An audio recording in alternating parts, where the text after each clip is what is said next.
One question, an amazing lineup of CEOs, founders, and experts. This is Marketing for the Now. Super excited. Can you hear me? You're 50th. Thank you so much. That made me feel. Thanks for having me. I love how both realize if you're back. So glad to be here. You real Marketing for Now.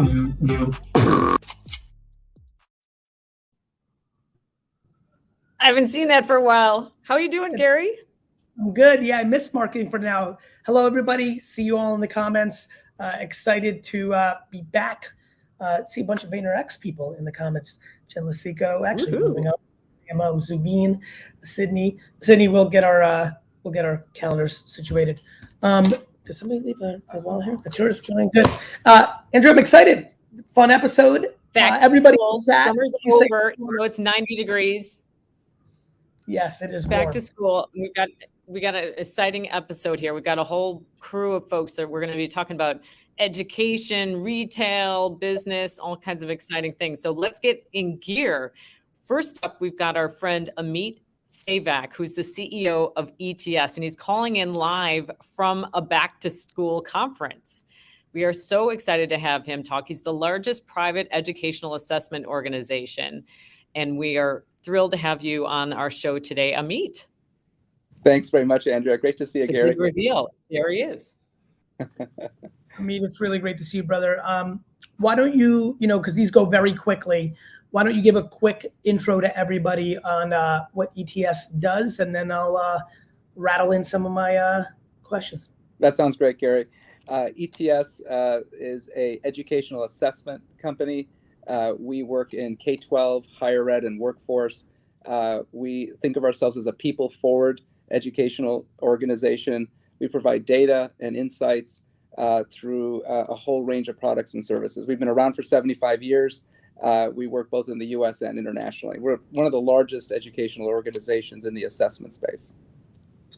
So when you think about the concept of back to school, how do you as a human with your background, maybe you'll give a little bit of that, and how does the organization think about that framework? What comes to mind? Back to school is that time of year when you're getting your kids ready for going back in the fall, and certainly for college as well. But I like to think about it, Gary, also as a time where we as adults can reflect and think a little bit about our own learning. And we're at ETS doubling down on supporting adults, workers, employees of companies with educational products and services. So I think back to school is an extremely important thing. I also want to highlight that, there's a seasonality. We're having this conversation in September when we traditionally think about this, but so much of what's happening in the world now is a shift from that kind of calendaring of school. Lifelong learning is happening all year long. And that old notion of you've got to go to high school for X number of years, got to go to college for X number of years, you've got to learn for 4 years and then go earn after for 40 years, that's disrupting, right? There's a much more of a learn-earn model where you're constantly learning, you're constantly earning based on that learning. So it is quaint in some way to think about back to school, but I think it also is a reminder for us to really be thinking about all the innovation that's happening in education. When you think about innovation in education, and I think you're right, like lifelong learning, like it, when I was growing up, it was unheard of for a 32-year-old human being in America to be thinking about learning. Or, like you'd hear like once in a blue moon, somebody going to night classes, and almost always it was based on the insecurity they had of not having a certain degree, right? Whereas now the progressive conversation, rightfully so, is, especially with the way the internet works, side hustles, like people now actually believe that they can change their careers at 36 if they allocate digital learning or maybe even physical learning. When you think about innovation in education and you think about some of the challenges, look, I'm a pretty public figure that's been fairly loud over the last decade of like, I do not believe that college in the way it's constructed is for everyone in every scenario, especially when you take on an extraordinary amount of debt and your natural skills or interest will take you to a place where that those classes and that degree will not create the outcome that you're looking for. I think a lot of times people think that I'm anti-education when I say I don't believe in college for everyone. I'm actually the reverse. I'm so uncomfortably pro-education. I'm just pro self-awareness and reality of one's situation, not universal vanilla ideology, one size fits all. Where is the educational sector, the industries, the governments, the universities, the private and public organizations? How advanced are the conversations on this nuance? Is it gaining momentum with the actual behavior of the end consumers, both pre-university college and to what you just talked about post? Or is there still a lot of red tape and ideology stuck in the systems? Your assessment. Gary, after COVID, the mood changed in K-12 and higher ed. I mean, we just realized how challenged, even broken, so many of the elements were. And so now the conversations are much more about the future. How do you incorporate AI into our educational system? How do you upskill teachers and professors to be able to offer courses and content that's relevant for the work world? Sorry to interrupt you. How to incorporate AI into, I'm watching this very carefully because I have children in the system. I'm who I am. This is one man's point of view. This is not even officially ETS's. I want to talk to you as the human now because I want to actually, I'm just so, I think I have some warm feelings towards you. So I'm genuinely curious. How many school infrastructures, forget about teachers and principals because these decisions are made above that.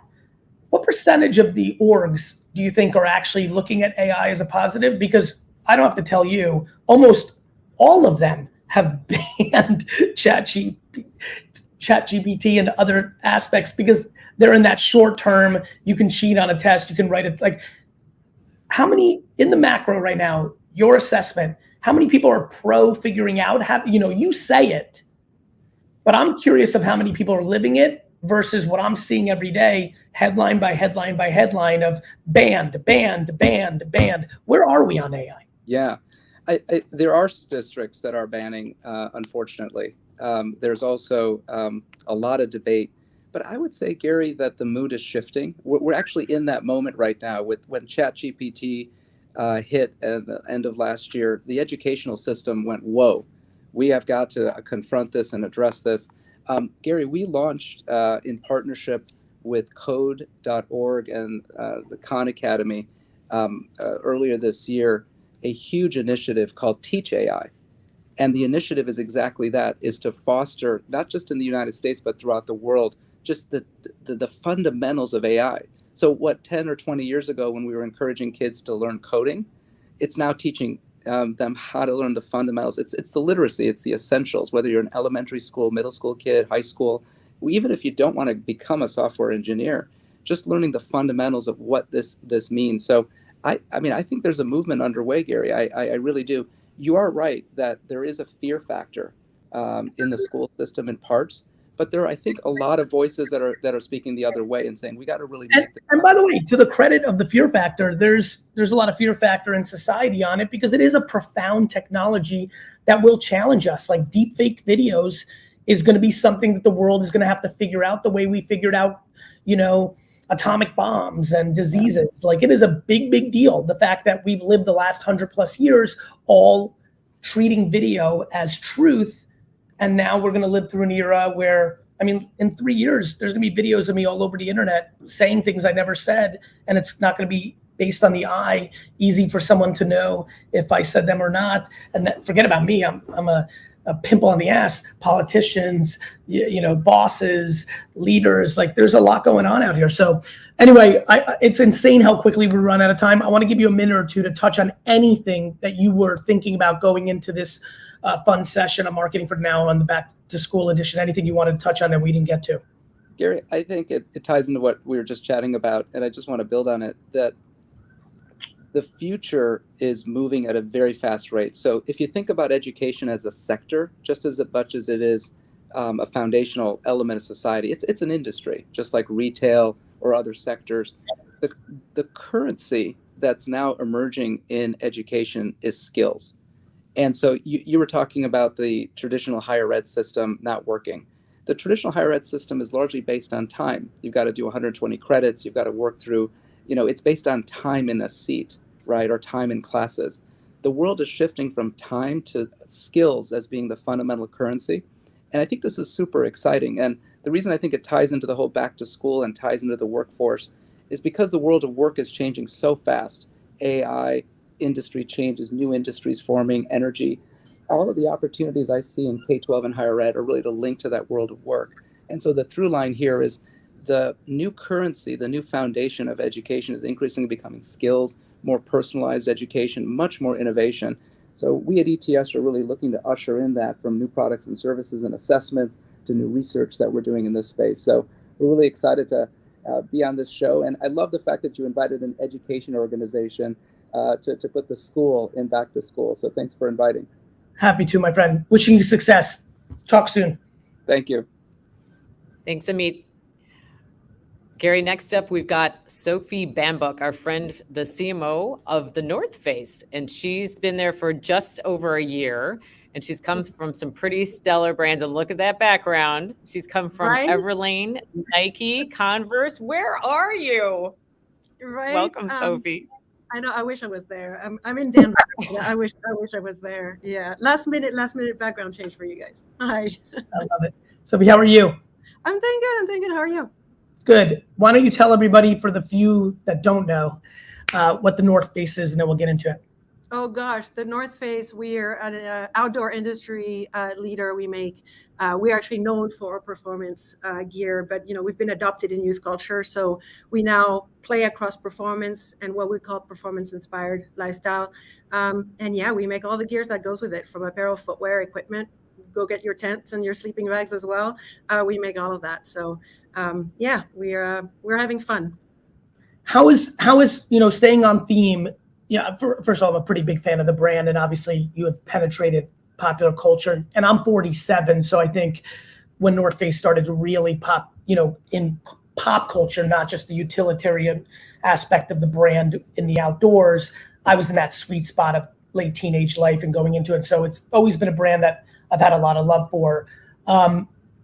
How does the brand think about back to school? This is the back to school edition. Is that like a big watershed moment for you? Do you strategize about that? There's a ton of marketers and entrepreneurs here.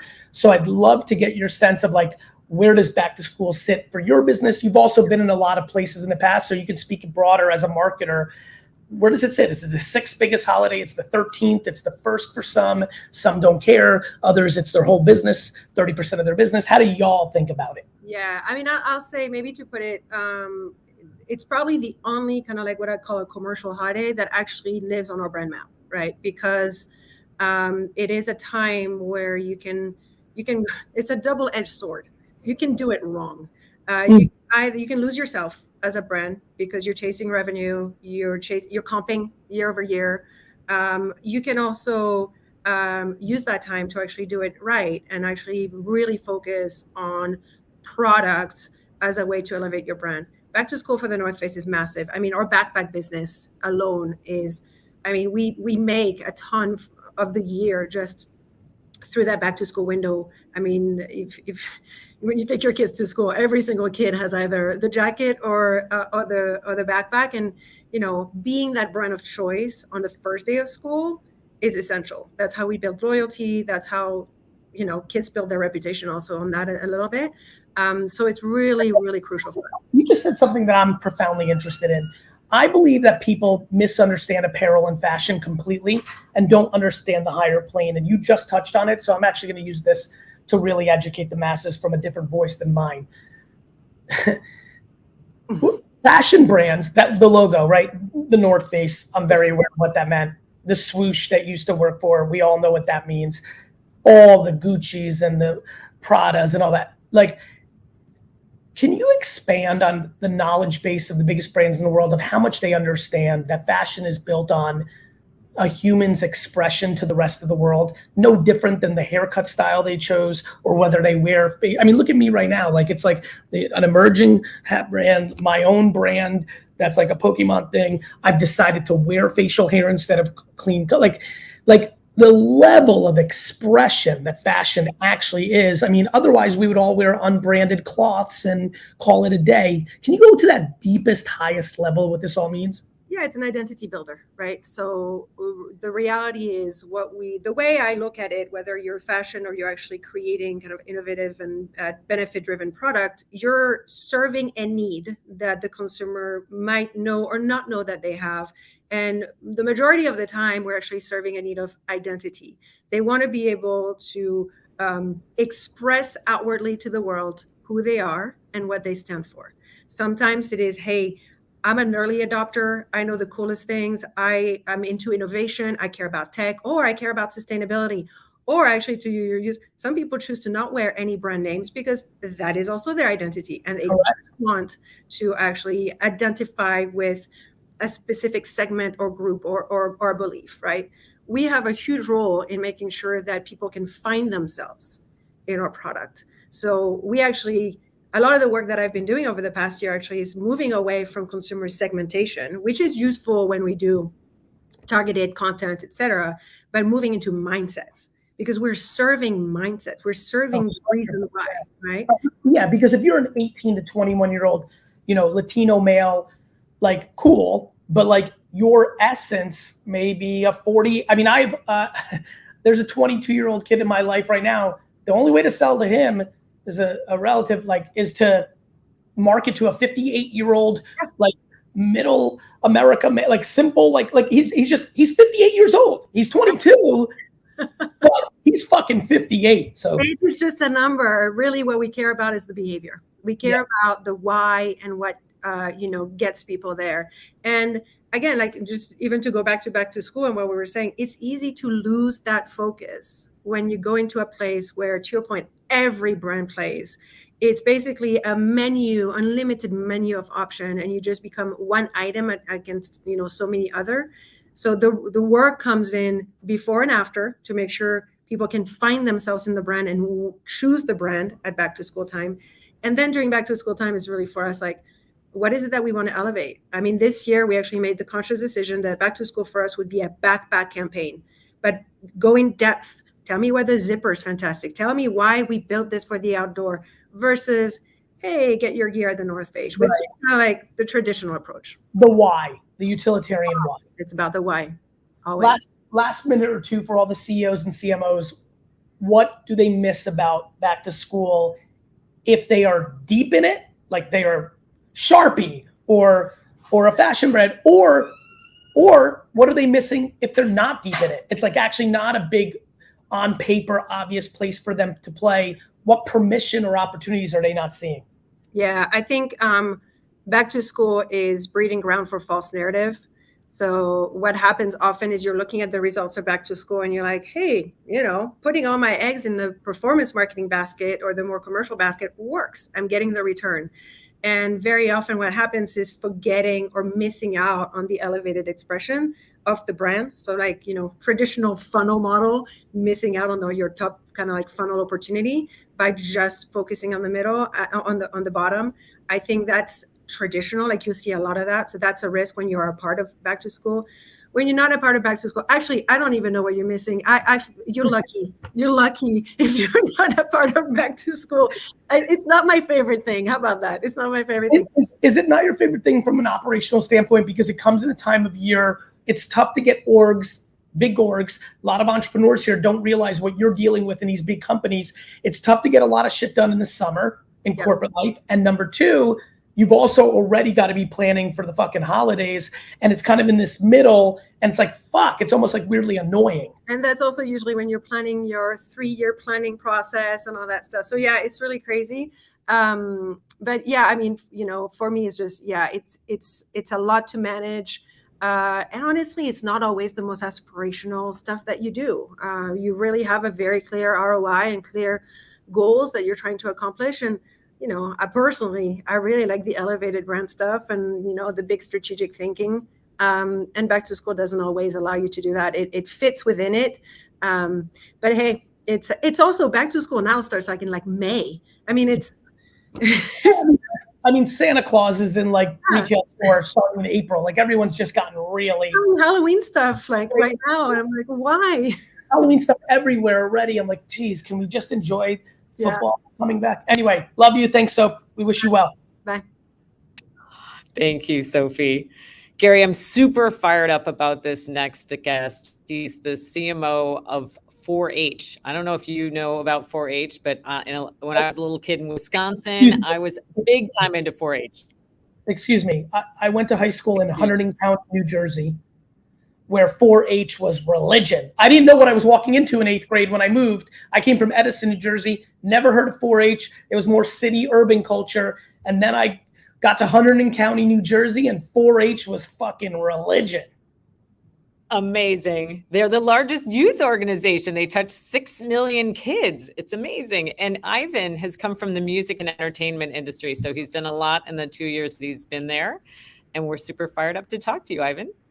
Thank you, Andrea. Religion. I love it. We are religion. That's what it is. Well, I think when you are youth, you think about Boy Scouts, Girl Scouts, 4-H, like you think about these, Little League Baseball, you think about these institutions that have formed a lot of our lives, especially, as the world becomes more digital, kids are spending more and more time indoors. There was a funny TikTok, Ivan, I saw where this one guy says tries to make a video making fun of my generation saying, wait a minute, you guys used to drink water from a hose? Like, didn't you know there were sinks inside? And then like this woman stitched it. And she was like, we used to not be allowed in the house. Like, we used to be outside, and this is how we grew up. And it made me laugh last night and makes me think a little bit about this combo, which is like these iconic institutions that, no kidding, when I say religion, I think back to Jason Riker, Katie Hank. I'm thinking about people in my high school that I got to know because I moved in 8th grade. I got to know them by junior, senior year. And they were still incredibly passionate about giving back to 4-H because they referred to that organization as foundational in their lives. Yeah, that's what I've come across as I started my role 2.5 years ago, and sharing with my network. I was surprised how many folks came out of the woodworks and shared similar sentiment. It's like, wow, I didn't know it was that, critical to your development. But, 2.5 years in, and I've realized it's one of America's great innovations, up there with Coca-Cola and like McDonald's, right? I mean, our mission is to create opportunity for all kids. Just with that mission alone, I was like, sign me up. Let's do this. Actually, you just gave us the mission statement. Give people, because I do think a lot of people don't live in parts of the country or the world who are watching and listening that are not familiar with the organization. Give us a 1 minute on her. Sure. So 4-H, which is literally 4 H's that are on a 4-leaf clover, has been around for 120 years, and it's always been about providing kids with hands-on learning, personal growth, and life skills. So things like public speaking, running a meeting, project management, civil discourse, having empathy, giving feedback, judging others, like through shows and I'm sorry to interrupt you. Does 4-H believe it is an incredibly strong complement to the K through 12 system that is rampant, where it's teaching a lot of the soft skills and life skills? One of the arguments that people like me always talk about is like, man, I really wish I learned a lot of the stuff that actually happens once you become 22 in school. Yeah. Do you feel like that's a strength of 4-H, is rounding out the curriculum? Absolutely. Things like public speaking, and a kid at the age of 9, 10 years old doing a speech in front of tens, if not hundreds of people, and overcoming that fear and then becoming a master speaker, that you don't get that in school, right? So we are definitely expanding the toolkit. And I love your conversation with Sophie. Our product is 6 million ready leaders. That's what we're grooming. And we have our eyes on like 10 million, right? We think every kid should be in this program. We'd have a much better world if we did that. What was the biggest, Andrew did in the upfront, but for everybody who might have missed it, what were your 2 jobs prior to this? So I spent a career in entertainment. I was always drawn to music, and I thought I was going to go and tour with Justin Timberlake, or like work at a record label. I ended up doing both, not with Justin Timberlake, but I did go on tour as a musician. And then my curiosity grew to sort of like see what other success is out there beyond music in the marketing space. And that led me to a very lucky opportunity at Nickelodeon, where I really cut my teeth in learning how to build a franchise. Did you ever interact with Pam Kaufman there? She's one of my mentors. Love her to pieces. She's the one, my guy. She is as special of a person in the business world as there is. Yeah, and she has like endless amounts of energy. I've never seen her like down. She's always positive. She is a force, and anyone who knows her knows she's a force. And then I was able to, parlay that into a good amount of time at Disney, which led me to this opportunity where we're at today. So Nickelodeon, Disney, all these big IPs, entertainment, all shit I clearly love. What was the biggest, besides how many people were impacted by 4-H? What else was surprising or different? Just trying to frame this up for people to give them courage to go into new shifts in their career or try new things. What was surprising and what was most enjoyable? Well, I think I was intentionally looking to get out of my comfort zone. I am constantly learning. I am always the dumbest person in the room in the best possible way, surrounded by PhDs who are experts in building great young people, right? What about reframing that? And I know you're being self-deprecating, clever, but what about reframing that from dumbest to most curious? Most curious. I like that. That's definitely. You know what I mean? Because I think words matter, and I think a lot of people have imposter syndrome, which really means insecurity. But I could tell that's not what you were saying by the tone and tenor. I think it's funny. I'm a big talker, but so it's hard for people to see it. But when they start working with me, they realize my core strength is the curiosity and the listening. I grasp pretty quickly, not in reading comprehension, which is why I have to do a lot of verbal meetings, but I grasp quickly, which is why I then talk to get more insights. But I think the most curious person in the room is a very valuable asset to a team. Yeah. And I'm constantly learning and going around the country, visiting farms, visiting urban areas, suburban areas, because, 4-H is in every county across the US, which was another aha for me. Growing up in Brooklyn, I didn't have that exposure. But now I've seen firsthand the power of the programming and the byproduct of that programming, which is these kids. They are well-spoken, they are ambitious, they're resilient, they're confident. And we're talking about back to school. Not a lot has changed. Some nuance here and there from when you and I started high school, but kids want to feel accepted in each of their personal groups. Yeah, bro. As much as shit changes, it's all the same thing, right? Just like to the last thing with Sophie, kids are gonna wear the fucking kid robot or whatever sequence. Like they're gonna wear the brand that's the hottest. I had Z Cavaricci's. These kids have Speaking Fable. Like people are gonna always try to identify that way, and people are always gonna want to be accepted. Every kid on earth this week that went into a new school, that was going into a new school, maybe just moved or something of that nature, or went to the next school system, middle school, high school, all they want to do is be accepted, find a friend. That's it. Self-esteem, belonging. And it's an opportunity for brands to show up and help these kids express themselves through their individuality, right? And 4-H plays in that space. Through our programming, we're confidence boosters, right? So hopefully we're building these kids that have more swagger, they're more confident, they're more empathetic. They're just better citizens, bro. I agree that it's just so exciting to help them be better citizens, but also find balance, right? To me right now, what I'm thinking about is the balance of everything. I think what I like about 4-H overall is I think it's a balanced system to the K through 12 system. And I think in general, America especially is pulling in such different directions, politically, business world, socially. Even, one thing that bothers me a little bit, Ivan, even though I think about it a lot, which is like, I don't know, when we grew up, there was less like generational warfare. Like I didn't think us Gen Xers were like against the boomers. And I wasn't like, you know, like I wasn't mad at the millennials. I was like pumped for them. Like right now, like people are identifying with their generation. Yeah, And I think it's because there's just so much more information.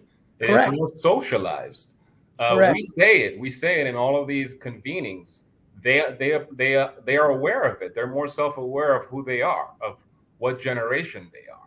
To me, the great goal of society is to get us to be all part of one brand called Team Human. And I feel like, unfortunately, right now we're all trying to self-identify into the most narrow places, which always leads to, for all you history buffs out there, war. When you identify with one group over another, religion, race, country, we've got a lot of it. And I think the thing I see from a bunch of 4-H kids is you said it, and I think about like the old genre of like be good to your neighbor. Like that's gone. You know, like the reason us kids were able to go out in the 80s was we had 39 parents, not one or two, right? Like Robbie Turnick's mom was my mom too. So if I was acting a fool in her backyard, I mean, in the 80s, you might get spanked by some fucking friend's mom. Like shit was different. And I think one of the things at its best, what I think 4-H has done well, and I came across a 4-H kid not too long ago, which is why I was excited. That was the topic that we spoke on a train. Actually, I think it was going to Baltimore, DC, from just teaching these kids how to love themselves so they can love everybody else. Yeah, and 4-Hers are more inclined to help you out. You will find when you come across a 4-Her and a 4-H alum, right? It shows up in the adult version. Yep. They're more inclined to help you out and extend that olive branch. Yep. I enjoyed this, brother. Wish you well. Take care. So much, Gary. See ya. Thank you, Ivan. Boy, the chat is going wild. Thank you, Gary. Team Human. Team Human. Love you. Talk to you later. See you later. Okay. All right. Let's bring up Zubin. Zubin is our EVP of e-commerce, and we've got a really exciting conversation coming up with none other than Kate Spade, right, Zubin? Indeed. What an amazing session we've had so far. I can't wait to chat with Amanda. Amazing. So we're going to welcome up Amanda Bopp, and she runs all things marketing and e-commerce and focuses on one of our favorite topics, which is, we call it brand performance, that whole notion of how are we balancing out brand and performance marketing. And we know you're living it every day, Amanda. So thanks so much for joining us. Of course. So happy to be here. Hi, everyone. Hey, Amanda. Lovely to see you again. Amanda, let's get started. First of all, shout out to Z Cavarici. Hadn't heard that in a long time, and it brought me back to high school, cream sweatshirt. Can't get that image out of my head. But back to school theme for today. I want to talk to you a little bit about the marketing side of back to school, consumer behavior, what folks can learn from your experiences this season and previous seasons, but specifically this season. Can you talk to us a little bit about the shopping trends you've seen from consumers that are unique to this season versus previous seasons? Yeah. So one of the things that we're seeing, and I think it was mentioned earlier, is that all moments and holidays are being pulled up earlier and earlier. So we saw customers really looking for back to school product as early as late June. And then we launched a lot of back to school activity in early July, which is a bit earlier for us. So we definitely see this pull forward. In addition, I think because of all of the things that are happening within the macro economy, we see the consumer being much more price sensitive. And in addition to that, she really wants to see that she's getting value for the money that she spends. So what we saw more so this year relative to prior years was a stronger emphasis on functionality. She wanted to make sure the laptop would fit in the bags. Does it have enough pockets? Does it have enough zippers? And so on and so forth. Whereas we had some other messaging that we felt like would be really valuable to the consumer, things about recycled materials, more fashion plays. We saw those being less interesting to her relative to the functional aspects this year. And I think it's more about, again, she's looking to make sure she's squeezing out as much value for her dollar as possible. So a lot of fascinating points there. Let's talk about starting the season early and starting to market early. What kind of drove that? And what did you learn as a result of that? And how could you shift and iterate and be more agile as a result of starting early? Yeah. So I think a couple things. I think one, I think the consumer is really looking for moments in the calendar of punctuation, right? We know that one of the things that gives consumers permission to buy new clothing and accessories is this idea of new, of starting something new. So I think the more that we can get into that mindset for her earlier, the more it gives her permission to purchase. I think that's one piece of it. The other piece of it is, of course, starting early gives you the opportunity to eke out a little bit more share relative to your competitors. And then lastly, it gives you the opportunity to think about, okay, what's working, what's not working, and what do we need to shift as we get into the peak moment of the season. And I think an example of that is, again, where we had some messaging around things that were perhaps more fashion driven, or more driven around messaging about sustainability. We saw that that wasn't resonating as strongly, so we had the opportunity to make a shift there. So I think that's a fascinating point there. One of the things that we talk to a lot of brands that we work with is this notion that social listening and really leveraging kind of your .com and access that you have to first-party data really gives you significant leg up on those organizations that don't, so you can understand what's working, shift accordingly. Can you talk to us a little bit about that process, that you realize that the functional messaging was outweighing or performing better than the fashion-focused messaging, and how you learned that and what you did as a result of it?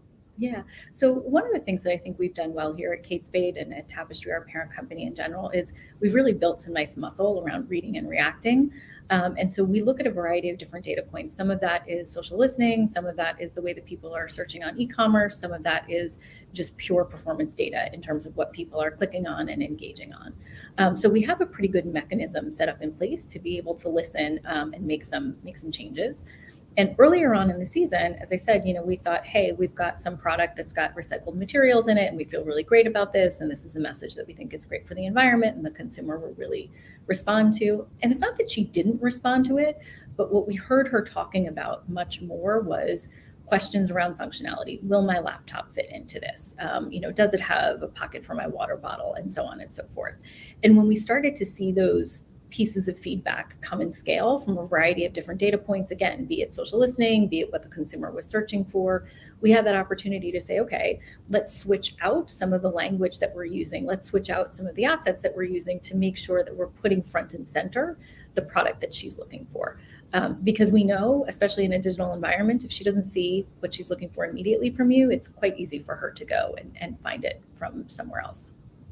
That's fantastic. I think it's, again, such a great approach to marketing, and really the only way to properly market in today's society and based on consumer behavior, to really listen to what's happening out there and create this mechanism as you have that gives you the ability to shift, that gives you the ability to change your messaging and creative so that you're addressing what it is that she's actually interested in.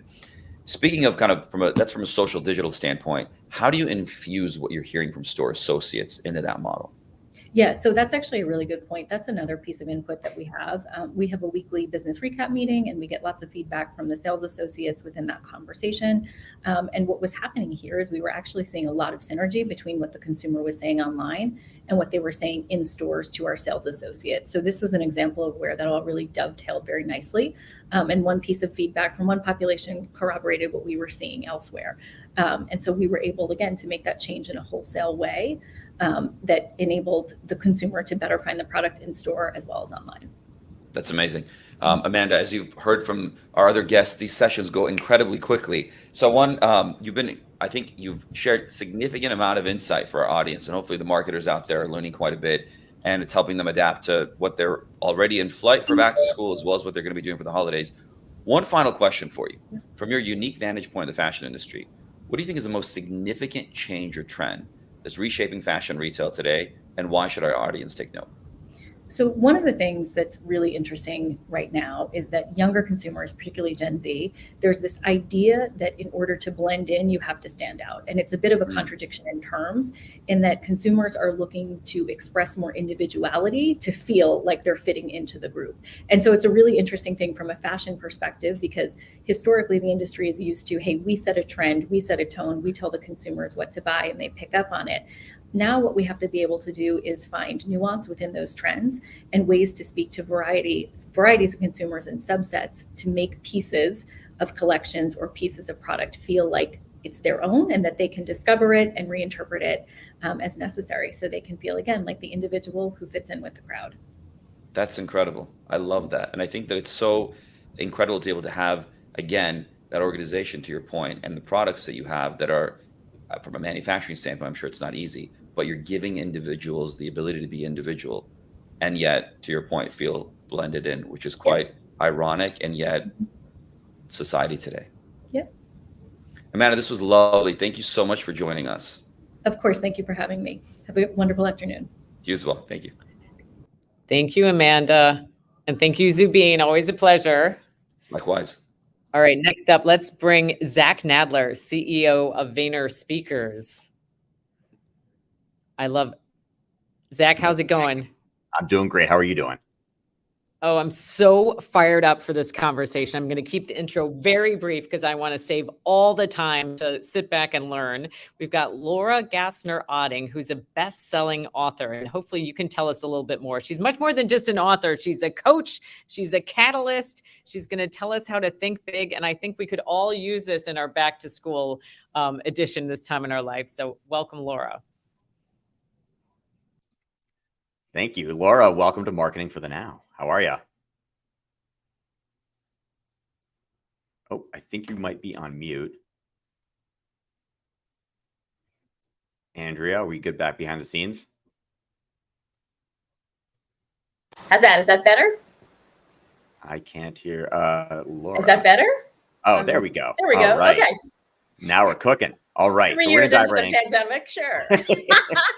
We're still figuring out all the technical stuff. I like this. All right. So we're going to dive right in because we do only have 10 minutes. Yes. And so I love this because the timing is great. This is the back to school edition, and you actually just dropped off your second son to college. So I can't imagine that when you're writing Wonder Hell, that's what you were talking about. So your latest book, Wonder Hell, tell us a little bit about what that feeling is. Yeah. So Wonder Hell is that moment when you've achieved something and you're like, oh my God, it's amazing. It's exciting. It's humbling. It's wonderful. And also there's possibility in front of me that I didn't know existed. And isn't that exciting and intimidating and anxiety provoking and imposter syndrome rendering? It's amazing. It's wonderful, but it's also hell. It's Wonder Hell. And I think all of us in this moment in time are feeling this. This is incredible. There's so much more out there. Can I go for it? Wow. Yeah, I mean, I think you articulated that great because I think it's a feeling we all have and didn't even realize we were all having it. So with this episode being about back to school, and there's so many marketers that are watching this, I was thinking someone said it earlier, but this is like the second biggest spending period for consumers. And so when these marketers are dealing with such an important time, and even for students who are starting something new, there's a lot of self-doubt that can come into play. So can you share some tips for how these folks can kind of navigate all this self-doubt when there's so much at stake? Yes, I think back to school, it's almost like New Year's. It's like the real New Year's, right? I think Anne Handley said that the other day. It is a time of reinvention and renewal, of hope and optimism. It's going to be my year finally, right? But it also comes with this, I don't know, is it really going to be all right? Is somebody going to realize I'm a fraud? Am I going to get kicked out? Uncertainty, doubt, insecurity.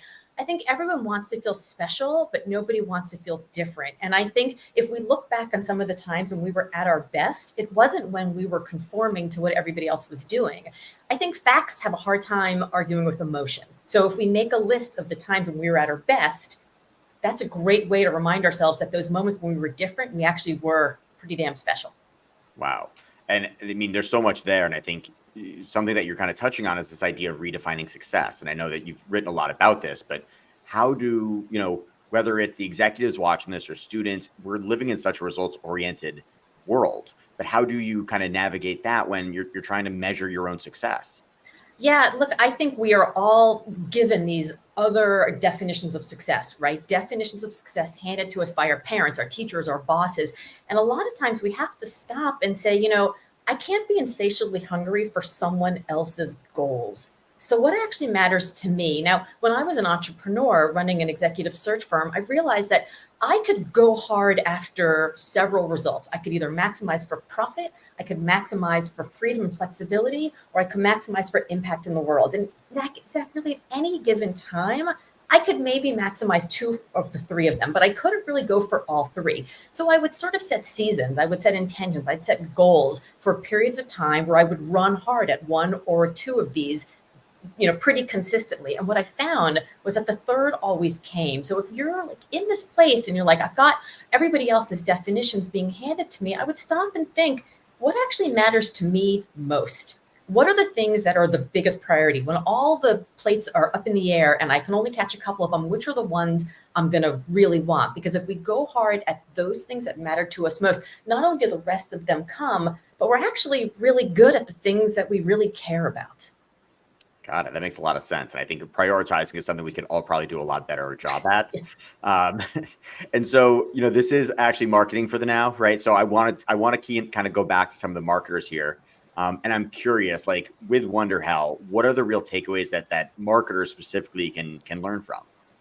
So what I found from, I talked to 100 different glass ceiling shatterers, Olympic medalists, startup unicorns, all in these moments of life where everything changed. And every single one of them, whether they were literally starting like a $2 billion company, which is a great phrase, right? A $2 billion company, we should all be so lucky, or they're like at the starting blocks of the Olympics with a gold medal in their pocket, still wondering like, am I going to fuck it up on this one this time? Or if they were marketing a new product or something, they all found themselves in these moments. And what they realized was that meaning was the thing that mattered most. So when they were talking to the consumers, when they were trying to decide if they wanted to do the work in the dark when nobody could see, when they were trying to put together a new product, what they did is they said, what actually matters to the people who are going to buy from me, judge me, make a decision whether or not I'm going to get to the next stage. And so, for example, nobody cares if your product is made up of, recycled fabric, if it's not going to help you feel confident being the best you. No one cares how much memory's on the memory card if you're not going to be the life of the party. So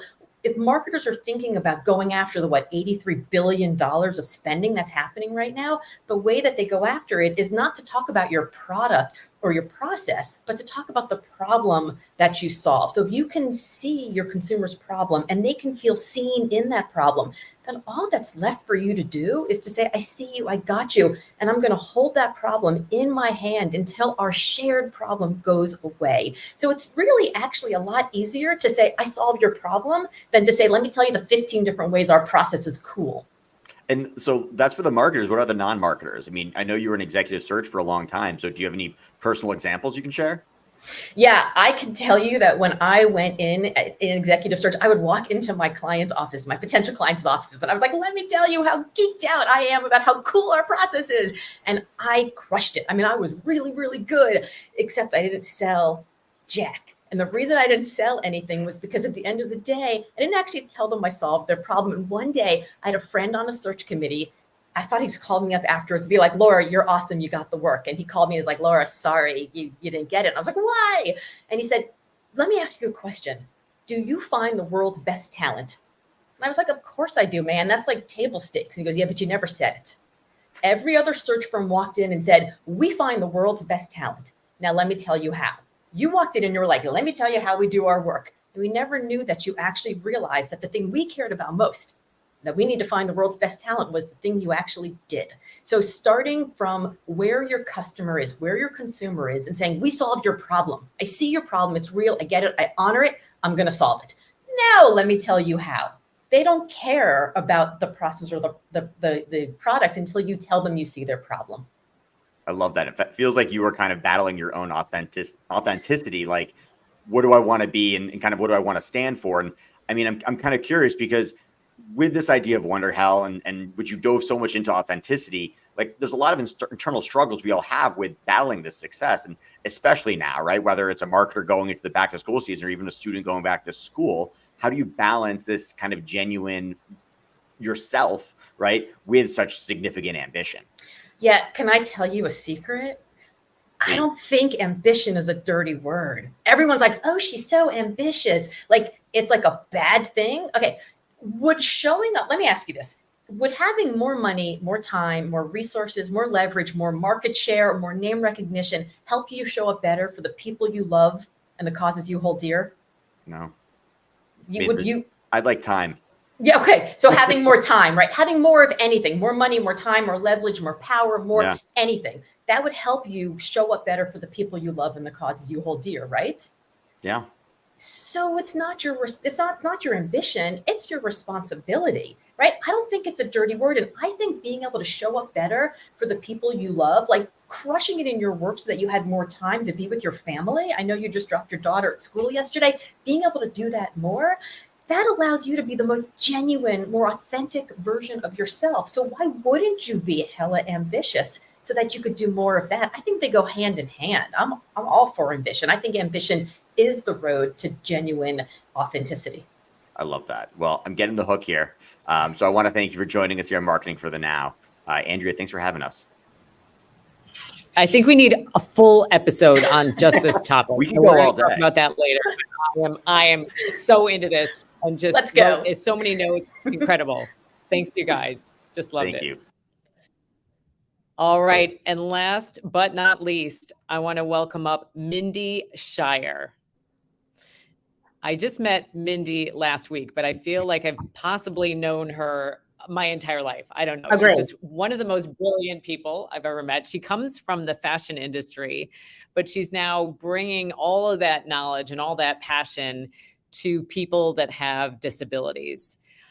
Just incredible work. And Mindy, I'm so glad that you could join us. We're just about to hit Fashion Week, which is interesting. But would love for you maybe to kick things off and share just a little bit about your work and what got you especially to be the founder of Runway of Dreams. Absolutely. Well, first of all, Andrea, thank you so much for having me. This is such an important topic on such an important platform. So as you mentioned, I'm a fashion designer by trade, but I'm also the mom of a now 18-year-old son who has a rare form of muscular dystrophy. And when he was entering school in kindergarten, our biggest worry was how was he going to be able to go to the bathroom on his own if he was wearing anything that had buttons and zippers in it. And so we solved that problem by him wearing sweatpants every day until he was 8 years old and came home and said, "Mom, I want to wear jeans. I want to wear what everybody else gets to wear." And it was a pivotal moment in my life, in my career, that I needed my 8-year-old to remind me of how powerful clothing is to who you are as a human, as a person. So much of what Laura and Amanda just talked about in terms of confidence and identity, etc. So I modified a pair of his jeans, and when I saw the massive confidence that came over him from being able to not only independently dress himself for the first time, but to go into school with his head held much higher from a pair of jeans, it opened my eyes to the fact that there are 1.8 billion people on our planet that have a disability. It's the largest minority in the world that any single one of us could be a part of at any point in our life. So how in the world are we not thinking and making products for a population that is so large and so important in our world? So in 2013, I started Runway of Dreams Foundation with the tiny little goal of changing the fashion industry to be inclusive of people with disabilities. In 2016, we partnered with Tommy Hilfiger, made fashion history by developing the first ever mainstream adaptive clothing line. And that really opened the floodgates to so many other brands, even other industries, knocking on our door saying, how do we get involved? How do we develop adaptive products? So in 2019, I launched Gamut Management, which is the first of its kind consulting and talent management company exclusively in the adaptive space. And Mindy, I have to tell you, when you shared those statistics at WonderKin, the conference that we were at Wonder, I about fell off my chair because I had no idea that there were 1.8 billion people that are suffering from disabilities. But you also shared something, and I don't remember the exact number, but just in terms of economically, the opportunity for brands and for those that can kind of lean in, it's absolutely a huge business opportunity at the same time. Absolutely. It's $13 trillion is the estimated spending power of this population that, to be completely honest, is still white space. And really think about where we are in our lives and the world. How often do we get white space? This is really still untapped. We have huge movers in the industry that are really making strides, especially in the fashion industry. But there's an opportunity. And as I shared at the conference, it is really almost impossible to find a company that has a product or service that cannot be modified to make it easier for people with disabilities to utilize.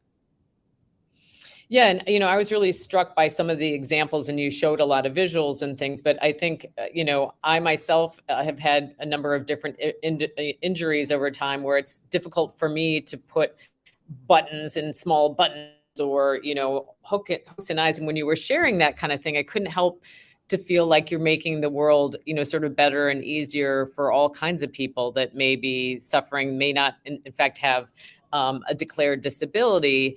And yet, we all have challenges at different moments in time, and that any one of us could have a disability in the future. Absolutely. And one, fact that I stated that I think is really important is when the button and the buttonhole was developed. It was developed in the 13th century. And the fact that we are still utilizing that technology when we literally can run our lives through our phones is such an opportunity for in so many businesses to rethink the way that things have been done so that more people can utilize the product or service. A great example too, one you're wearing, and those are eyeglasses. They started out as a medical device. Now it is a multi-billion-dollar industry that is solidly even a part of the fashion industry. It is considered an accessory that we as consumers really love to wear. The other is texting. Texting was developed as an alternate way to communicate. Now it's the most used form of communication. So really rethinking the way that things are done so that more people can utilize the product or service is not only innovative, but it is adaptive in nature. The other thing that struck me is just that all of us are trying to think more about our diversity, our DE&I initiatives and things like that as business people. And yet many are not thinking about populations with disability, whether they're physical disabilities, or I sit on the board of Creative Spirit that focuses more on intellectual disabilities. But it does feel like, this is not, we aren't talking about this population enough. Can you share any more about that? And maybe, are there ways that we can all become more involved? Definitely. And that's, again, one of the reasons why I'm so grateful to be here, because unfortunately, disability classically has been left out of the DEI conversation. When again, it is the only minority that is a cross section to every other minority. You will find them in the world of disability. So it's really, and I shared this with the work that we are doing currently with Victoria's Secret, and not only helping them to modify their products to have adaptive bras and underwear that's launching in October and on our runways next week. But they also simultaneously were working internally and really in their DEI statements, their HR, their sales team, how they are approaching hiring people with disabilities. It is something that absolutely has to be considered internally as much as externally. And that is something that we at Gamma take really seriously, and really helping brands navigate the process to become more disability confident. That's extraordinary. So you kind of hinted at what's going on next week. We know that New York is all in on the fashion runway, all the shows that are going on. Can you tell us a little bit more about what you're up to? Absolutely. So this coming Wednesday, the 13th, we will be hosting our biggest New York Fashion Week show, where we will have over 70 models with all different disabilities wearing product from Tommy Hilfiger, Target, Kohl's, JCPenney, Zappos, Steve Madden, Stride Rite, and actually for the first time ever, product will be debuted from Victoria's Secret. Their first adaptive products on women of all different ages, ethnicities, and abilities. So it's really going to be a pivotal moment, and I'm so excited that you're going to be there to experience it. I can't tell you how excited I am, and we'll make sure that we'll share all that we can with the broader world. It's going to be such a special event, and we'd love for folks to be leaning in and helping in any way, shape, or form. If there's anything else that you could share in terms of a call to action, feel free to do it. But we're going to be chatting this up on social, and hope to have everyone that wants to join in on this mission be a part of it. Absolutely. I mean, the call to action that I always say is to talk about it. Go back to your companies. If you, no matter what product or service that you are working on, or if you don't necessarily have one, but internally we could be doing better. Think about the numbers that we talked about. 1.8 billion people identify with having disabilities, so that's actually a much higher number. $13 trillion is up for the grabs for the amount of spending power that this population has. And it's the largest minority on our planet that every single one of us could be a part of. That is power. We can all do better and make this world a much more accessible place. We can together. Well, thank you so much, Mindy. I love you. Love your work. Love you. Can't wait to see you next week some more. And thanks so much for joining us. Thank you. All right. Thanks everyone for joining this episode, this back to school episode. We hope you have a great kickoff of the fall. And we look forward to seeing you in our next episode on October 19th from 12 to 1 p.m. Eastern. We will see you then.